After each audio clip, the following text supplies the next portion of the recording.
प्यारा कोई मासूम नहीं है, तुम जान हो मेरी तुम्हें मालूम नहीं है। इतना प्यारा मेरा भाई हंसता है तो हमार मुंह एकर मुंह मिलबे कर ले। देखा आंसू से मुंह मिलाओ, अंजनी अंकल से मुंह बुझाता कि एक और खानदान के हैं जान कि जो मेरी रूह को चैन दे प्यार दे वो खुशी बन गए हो तुम, जिंदगी बन गए हो तुम। ए भैया बस इतने गाई के लाइन गाई सुधार जो यो गाना हमारा आवता क्या कि देखनी हम बहुत लोग गावत है तो हम सोचनी कि हम एक लाइन हिंदी ट्राई मारिए कि जो मेरी रूह को चैन दे प्यार दे वो खुशी बन गए हो तुम, जिंदगी बन गए हो तुम, जिंदगी बन गए हो। चलिए आप लोग प्यार मिलत रहो, कल आओ तक गर्दा मचा। लड़किया कहती है कि राजा जी काहे खातिर शादी ब्याह गौना करा के ले नहीं, जब कोनो साधे नहीं के पुरावे के कैसे अरे होला ना फील कुर्ती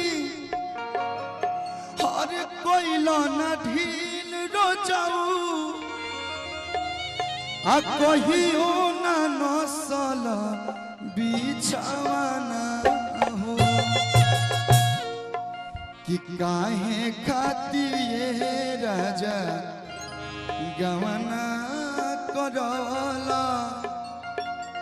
कि काहे खातिर राजा गवना करला आ गोदी में ना दिहला खेलवा।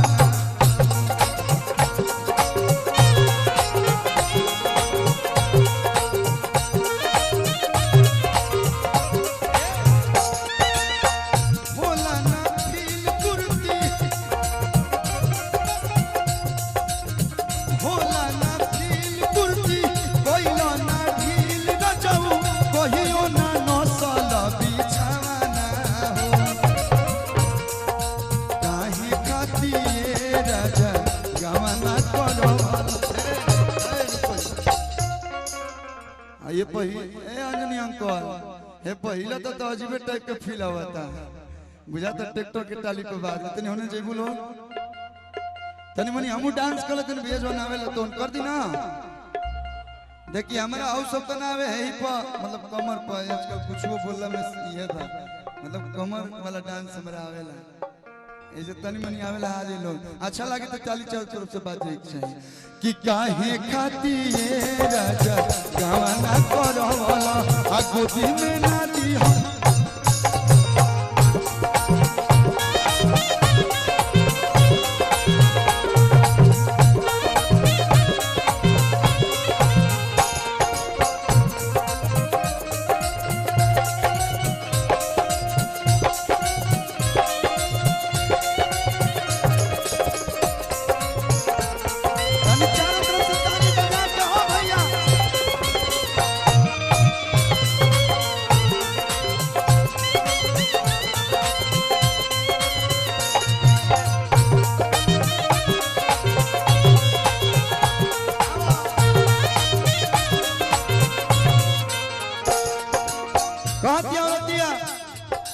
कि भतार हो कि पोलियो डराम हो हमारा बुझाते नहीं के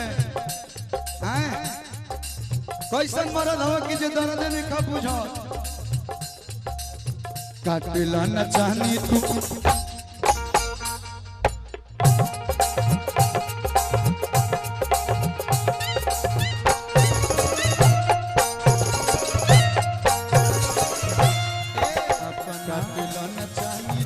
अपना है पतन के न दर्द तू तो बुझेला। बहुत सारा प्यारे मन से स्वागत मुखिया जी की तरफ से बहुत सारा प्यार मन से स्वागत अभिनंदन गोड़ छू के गोड़ लगत